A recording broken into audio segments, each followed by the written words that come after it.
سلامونه هونیکی هیله من یم چې جوړ او روغ پیاست. د میرویس حزیزي د خبرو په حق باندې ډیرو خلکو ویډیوګانې جوړې کړې. ډیر معلومات نشر سوه چې دا د هغه دی. امرالله صالح ویل دروغ وایي. د بل خوا نور ویل چې دا دروغ وایي. خو بعضې ویل چې نه رښتیا وایي. نن مې دا معلومات دومره قوي معلومات تاسو ته پیدا کړي دي چې دا ویډیو تاسو د ثبوت په ډول باندې دا به د تل لپاره ستر پاتې اوسي. حتی تاسو به یې ډاونلوډ هم کوئ او خپل ځان سره به یې پرېږدئ. په دې ویډیو کې تاسو ته هغه مهمې خبرې کوم چې تاسو په د هیچا د خولې څخه اورېدل نه دي او دا ټولې خبرې د اقتصادي شورا د زړه څخه ډېرو خاصو کسانو ماته رسولي دي او او دا خبرې ټوله حقیقت لري او تاسو به هم یو وخت په حقیقت باندې پوه سئ. ځو پر موضوع باندې خبرې کوو او دغه موضوع ټوله تاسو ته سپینومه. لومړی په دې باندې زه راځم خبرې کوم چې میرویس حزیزي دا دومره وعدې چې یو پلو وایي چې زه 10 میلیارده په ترانسپورت په برخه کې استعمالوم، بیا وایي چې 10 میلیارده زه په برق کې استعمالوم. دا پیسې د دوی کوم ځای کېږي؟ زه دا کیسه اوس د سره شروع کوم چې دا کیسه د کوم ځای سوه. د میرویس حزیزي په بانکو کې چې هغه حزیزي بانک دی او هغه هم اسلامي بانک دی، دا دوه بانکونه په لوړه پیمانه باندې دا د میرویس حزیزي بانکونه دي. دغه دوه بانکو سره د افغانستان 15 میلیارده ډالر پرته دي. دا په جمهوریت کې هغه بانکونه چې مثلا غضنفر بانک و، زه اول کې باید دا بانکي سیستم تاسو ته باید وایم چې کوم بانکونه وه. په افغانستان کې ای آی بي چې افغان انټرنیشنل بانک چې دی هغه یو امریکایي بانک دی، هغه افغاني بانک نه دی. یو څو د ګوتو په شمار باندې سهمداران لري چې هغه سهمونه چې دي بیخي په ډېر کم پیمانه دي. که راسو پسې باختر بانک هغه په اسلامي بانک بدل سو، هغه د میرویس حزیزي دی. که کابل بانک یاد کو د شیرخان فرنود و خلا فیروزي و د کرزي د ورورو او د قاسم فهیم د ورورو، دا هغه مهم و چې هغه ولاړه او هغه دولتي سو. پسې پښتني بانک دی، دا دولتي دی. افغان ملي بانک دی، دا دولتي دی.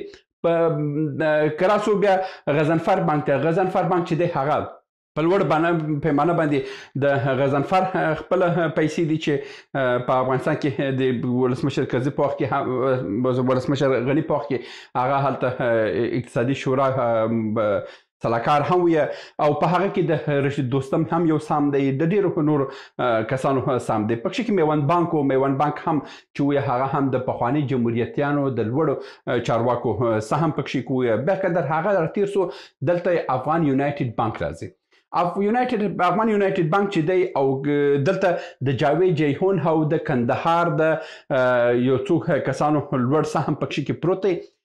مشکل ستونزه څه وه؟ ستونزه دا وه چې میوند بانک چې و د جمهوریت د لوړو چارواکو و چې هغه د جمهوریت د سقوط سره هغه بانک وتړل سو او ټوله پیسې چې د پانګوالو وه هغه عزیزي بانک ته انتقال سوې. د بل لوري د افغان یونایټډ بانک چې وي هغه د جاوید جیهون چې هغه په ولسي جرګې کې په آخر وخت کې دی سیاسي سو او د جمهوریت د سقوط سره دی هم وتښتېد د افغانستان څخه.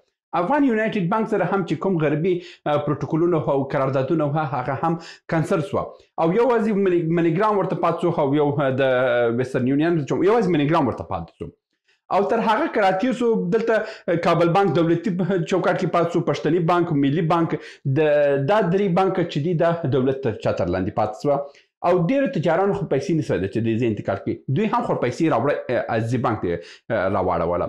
او که دا څه تر د غضنفر بانک ته راځو، غضنفر بانک هم هغه هم خپل پیسې ډېر پانګوالو دلته عزیزي بانک ته راوړه.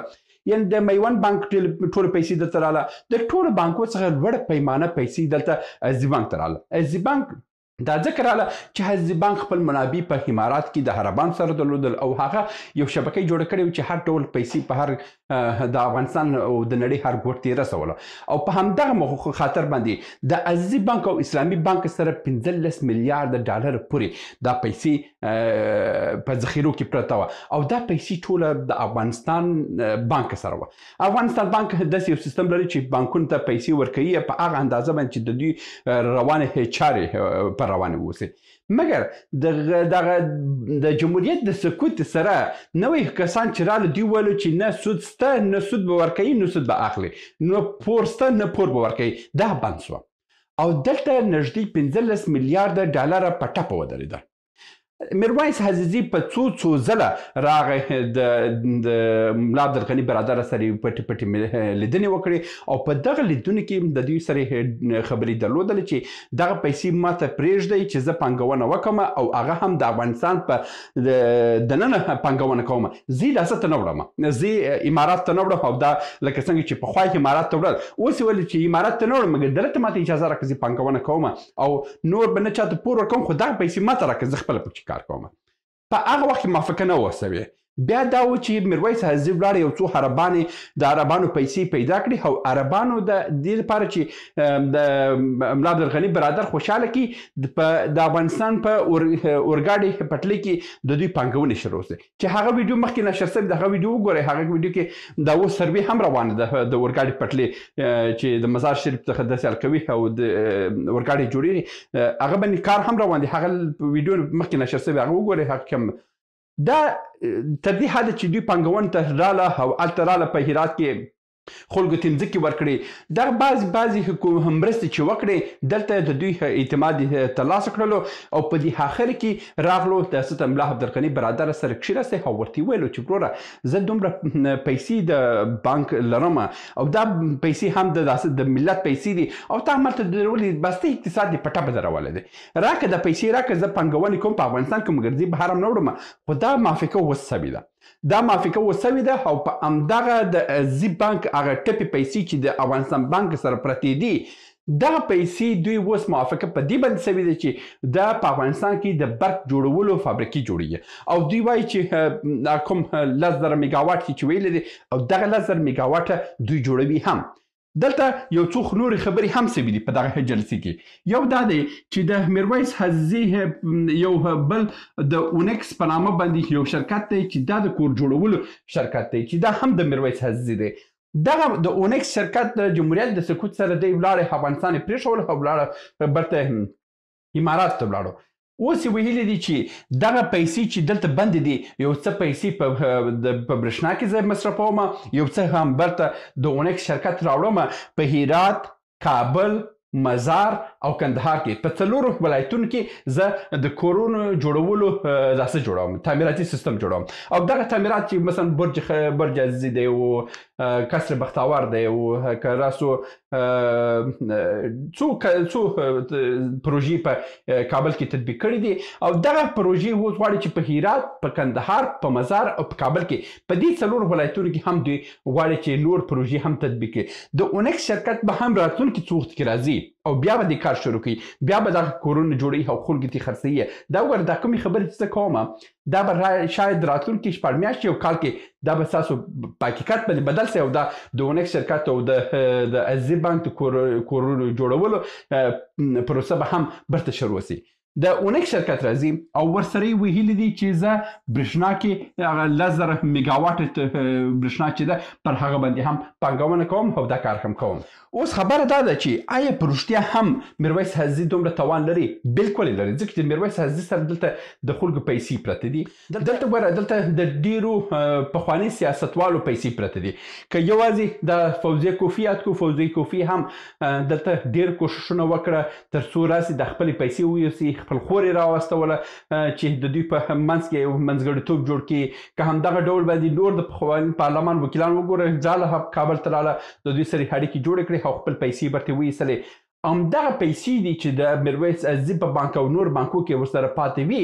د دغه پیسو پر اساس باندې اوس دا کوم پخواني سیاستوال چې دي د دوی خولې هم چې بندې دي په همدغه پیسو باندې بندې. که دغه پیسې دوی ته خلاصې کړي او دغه په اروپا او نورو هیوادو ته دوی ته انتقال کړي بیا دا خلک به دومره نخرې وکړي ځکه چې اوس دا اوس کې د عطا محمد نور حدودا $1 میلیارډ دلته په دا بانکو کې بند دي او که همدغه ډول راسي یو څو نورو کسانو پیسې دي چې د دوی هم ډېرې پیسې دلته بندې دي او همدغه پیسې دي چې د پخواني سیاستوالو پیسې دي دلته ټپې ولاړ دي، نه دا پیسې غواړي چې وباسي. نه غواړي چې په مصرف کې هیڅ کار هم نشي کولی ځکه خپله نشته. نو د همدې خاطره دغه فرصت څخه میرویس حزي ګټه واخیستل او راغی او د دوی سره یو اعتماد یې واخیستل او د دوی اعتماد قبول کړل او دا پانګونې وکړه. دغه پانګونې کې زه تاسو ته وایم 1 روپیه د نور هیوادو څخه نه راځي، 1 افغانۍ هم د امارات څخه د میرویس د حزي د شخصي پیسو څخه نه راځي. دا ټول د حزي بانک او د اسلامي بانک پیسې دي چې د دوی هدایت کړي. مخکې خو چې میرویس حزي کوم پیسې استعمالوله هغه په پسنداز اکاونټونو کې پرته وه. پسنداز اکاونټونو کې هغه دا و چې 2% فایدې هم ورکول، سود هم ورکول پخوا باندې 2%. اوس هیڅ سود نشته، اوس سود نشته. دا 2% هم میرویس حزي ته پاتې دي. دا ورته ګټه پر ګټه باندې د کار کوي او دا کارونه مخته ځي. ما په تیرو څو ویډیوګانو کې په دې هکله باندې تاسو سره خبرې هم وکړې.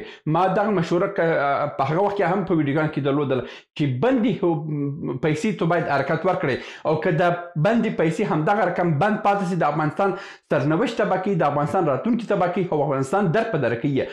نن چې دا کار کړی دی بهترینه کار کړی زما په فکر باندې نه چې بخه هر اقتصادي کس د اقتصاد یو شاګرد ته چې الف BTC په اقتصاد کې زده کړي اوسي هغه ته دا خبره بالکل معقوله ده چې د افغانستان ټپي پیسې باید په حرکت راسي.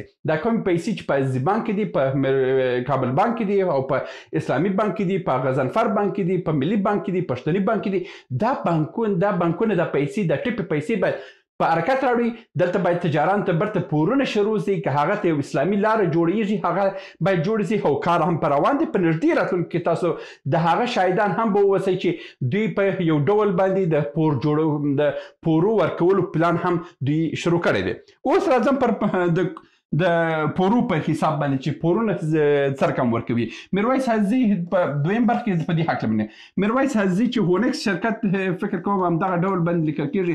د هونکس شرکت چې د دوی کار پر روان کړی دی او کورونه جوړوي، دا کورونه چې جوړ کړه خو برته د کرایه د خلکو خو دومره توان نه لري چې کورونه رانیسي په دومره لوړه پیمانه باندې. د میرویس حزي داسې ته لپاره چې کوم اسلامي طریقه باندې چې اماراتو کې، په عمان کې، په دغه څو هیوادونو کې اسلامي قرضه د کور اخیستلو لپاره ورکول کېږي، هغه داسې ده چې تاسو 1 میلیون افغاني اخلئ د بانک څخه قرضه. دغه پیسې تاسو خپل قسطونه ورکوئ، مګر تر څو چې تاسو د خپل پور ورکوئ تاسو په کوم کس سره چې کوم قرارداد مو کړی دی د میاشتې به خپل کرایه هم ورکوئ. چې کله مو کرایه ورکړه هم ورکوئ او د پور به هم ورکوئ. په دغه ډول یو پالیسي باندې د دوی سره یو توافق ته رسیدلی دی چې دغه د کورو پورونه به هم خلکو ته ورکوي چې هغه 10 کلن پورې دي چې دا کار که افغانستان کې وسو دا د افغانستان د آبادي دپاره لوی تر ټولو ښه خبر دی. دا خبره باید تطبیق شي ځکه چې یوازینۍ لاره چې هیوادونه په پښو درېږي، د خلکو اقتصاد غوړېږي، هغه دغه کور جوړونې قرضې دي چې بانکو سره پیسې پرتې دي او خلک هم کور نه لري او هلته هم بانکو ډېر هیوادونه دي پورونه نه ورکوي خلکو ته. دا کار که شروع سو دا د افغانستان دپاره دومره ګټور کار دی چې تاسو به یې فکر هم ونه کړئ. اوس راځم په دې موضوع باندې، په دریم موضوع باندې چې دغه انرژي چې دی دا په کوم برخو کې دا اوسي، دا کوم پانګونې چې پر برق باندې کېږي، خو د اوس دپورې لا هم په دقیقه پورې معلومه نه ده. ویل سوي دي چې په غربي هیوادو کې د بادي توربینونو څخه کار اخیستل کېږي، د بادي توربینو څخه، او په بعضې ولایتو کې لکه کندهار او هلمند دلته سولري برېښنا وي، او په بعضې هیوادو کې په بعضې ولایتو کې هلته بندونه شته د هغه د ادرسه یعنې په کلي ډول باندې د تیلو څخه د برېښنا تولید به نه اوسي. دا به داسې یو برېښنا اوسي چې د هوا او د لمر د رڼا څخه به اوسي. که دا ډول اوسي د افغانستان اقتصادي حالت به بیخي بدل سي. اوس په څلورم موضوع کې زه تاسو ته یو خبره کوم، هغه یو بله ویډیو د هغه راځي ګوره په غربي هیوادونو کې یو پلان هم دغه دی چې د تاجکستان برق باید هر ژر رکت سي پر افغانستان باندې ځکه چې تاجکستان دپاره یو لویه د شیدو غوا د افغانستان د برق هم دا باید ژر تر ژره بند سي چې دا کله هم بند سو نو افغانستان څخه چې کومې پیسې تاجکستان ته د برق په اساس باندې دا د دوی د اقتصاد یو غټه منبع جوړوي او دا پر باندې کته کېږي او هلته اقتصادي فشارونه هم راځي راتلونکي ویډیو چې د تاجکستان په هکله باندې ده هغه د ایران او تاجکستان په هکله ده هغه وګورئ دا ټول موضوعات به تاسو ته هغه کې ویډیو کې دا ټول موضوعات به په هغه ویډیو کې تاسو ته ان شاء الله چې حل سي او تاسو به په دې باندې قانع سئ چې غربي هیوادونه هم په دې توجه کوي په دې کې عقل باندې کار کوي ترڅو د تاجکستان او د ایران د بند څخه افغانستان خلاص کړي او پر دوی باندې یو مالی فشار منبع هم راوړي دا و د نن ورځې ویډیو هیلهمند یم چې څه موضوعات مې تاسو ته وړاندې کړي دي دا په صحیح ډول مې تاسو ته تشریح کړي او تاسو پوهېدلي اوسئ چې دغه پلان د کوم ځای دی او سره کوم